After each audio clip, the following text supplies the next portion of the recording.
महाराष्ट्र की एकनाथ शिंदे सरकार के मंत्रिमंडल के विस्तार के बाद आज उनके विभागों का बंटवारा भी हो गया। इस बंटवारे से यह तय हो गया कि उप मुख्यमंत्री देवेंद्र फडणवीस ने मास्टर स्ट्रोक खेला है।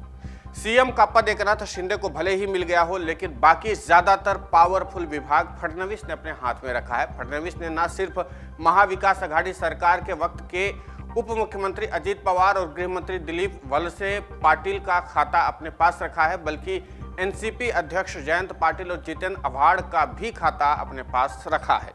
वैसे तो सीएम शिंदे के पास 14 विभाग हैं और फडणवीस के पास 8 हैं, लेकिन इन 8 की ठाठ निराली है। महाविकास अघाड़ी सरकार में उद्धव ठाकरे को सीएम की कुर्सी थमाकर एनसीपी ने सारे अच्छे विभाग अपने पास रखे थे। उनमें से जो बचा वो कांग्रेस को दिया गया था। वही काम इस बार बीजेपी ने किया है। फडणवीस ने गृह और वित्त के साथ जल संपदा, आवास, ऊर्जा योजना, लाभ क्षेत्र और विकास, कानून और न्याय, साथ में राज्य शिष्टाचार विभाग अपने पास रखा है। एनसीपी के 4 बड़े मंत्रियों के खाते फडणवीस ने अपने पास रखे हैं। जल संपदा मंत्रालय जयंत पाटिल के हाथ था, तो आवास जितेंद्र आव्हाड के संभाल रहे थे। फडणवीस के अलावा बीजेपी के खाते में चंद्रकांत पाटिल के हिस्से में उच्च व तकनीकी शिक्षा, कपड़ा उद्योग, संसदीय कार्य विभाग आया है, तो सुधीर मुनगंटीवार के हिस्से में वन, मत्स्य और सांस्कृतिक गतिविधियों से जुड़े विभाग आए हैं। राधाकृष्ण विखे पाटिल को राजस्व, पशुपालन और डेयरी विकास का काम दिया गया है। वहीं गिरीश महाजन को ग्राम विकास, पंचायती राज, मेडिकल एजुकेशन, खेलकूद और युवा कल्याण से जुड़े विभाग संभालने को जिम्मेदारी देगी। खेलकूद और युवा कल्याण से जुड़े विभाग संभालने की जिम्मेदारी मिली है। विजय कुमार गावित को आदिवासी विकास मंत्री बनाया गया है। इसी तरह सुरेश खाड़े को लेबर डिपार्टमेंट की जिम्मेदारी दी गई है। रविंद्र चौहान को लोक निर्माण यानी सार्वजनिक उद्यमों को छोड़कर खाद्य और नागरिक आपूर्ति और उपभोक्ता संरक्षण से जुड़े विभाग दिए गए हैं। अतुल सावे के नाम सहकारिता, अन्य पिछड़ा वर्ग, बहुजन कल्याण से जुड़े विभाग दिए गए हैं। वहीं मंगल प्रभात लोढ़ा को पर्यटन, कौशल विभाग और उद्यमिता, महिला और बाल विकास मंत्रालय भी दिया गया है। सीएम फडणवीस ने वजनदार विभाग अपने पास रखे, तो नंबर में ज्यादा विभाग शिंदे के पास आ गए हैं। सीएम शिंदे ने शहरी विकास अपने पास रखा है। इसके अलावा सामान्य प्रशासन, सूचना और प्रौद्योगिकी, सूचना और जनसंपर्क, लोक निर्माण, सार्वजनिक परियोजनाएं, परिवहन, विपणन, मुद्रा, जल संरक्षण, पर्यावरण और क्लाइमेट चेंज, सामाजिक न्याय और विशेष सहायता, राहत और पुनर्वास, आपदा प्रबंधन, अल्पसंख्यक और औकाफ मंत्रालय अपने पास रखा है। शिंदे गुट के मंत्रियों में गुलाबराव पाटिल एक बार फिर जल आपूर्ति मंत्री बनाए गए। साथ ही उन्हें स्वच्छता विभाग की भी जिम्मेदारी दी गई है। दादा भूसे अघाड़ी सरकार में कृषि मंत्री थे, लेकिन अब बंदरगाह और खदान मंत्री बनाए गए हैं। कृषि मंत्री अब्दुल सत्तार को बनाया गया है।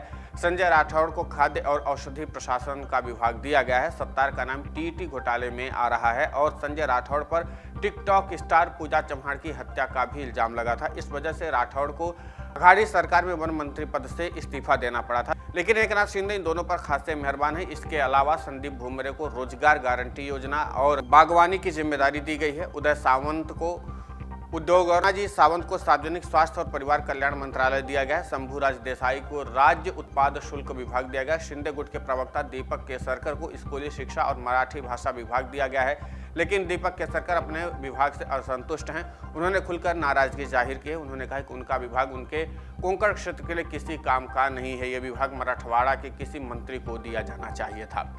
कुल मिलाकर के लब्बो-लुआब यह है कि जिस तरीके से विभागों का बंटवारा हुआ, इस बात का अंदेशा हमेशा से लगाया जा रहा था कि भले बीजेपी ने बड़ा दिल दिखाते हुए एकनाथ शिंदे को मुख्यमंत्री बना दिया हो, लेकिन जो मंत्रियों के बंटवारे होंगे उसमें भारतीय जनता पार्टी एक बड़ा गेम खेलेगी और वही भारतीय जनता पार्टी ने किया है। यानी कि सारे के सारे पावरफुल पद इस समय भारतीय जनता पार्टी के पास है। सीएम शिंदे के पास ऐसे हल्के फुल्के विभाग दिए गए हैं जिनका पावर और वर्चस्व कम होता है। अब इसी बात को लेकर के विपक्षी भी उन पर निशाना साध रहे हैं कि उनको एक सीएम की कुर्सी तो दे दिए, लेकिन उसके बावजूद अब शिंदे के पास ज़्यादा कुछ बचा नहीं है।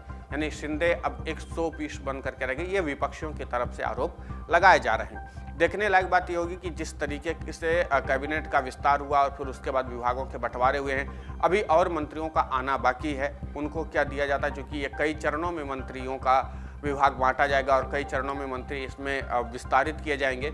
इन तमाम चीज़ों को देखते हुए क्या स्थितियां बनती हुई आने वाला वक्त बताएगा। फिलहाल राजनीति के लिहाज से महाराष्ट्र का पारा अब गर्म होता जा रहा है। इस पूरे घटनाक्रम, विभागों के बंटवारे से लेकर के पूरी रणनीति पर आपका क्या कहना है, हमें कमेंट करके जरूर बताएं। डाउनलोड करें अमर उजाला ऐप और पाएं खबरें लगातार।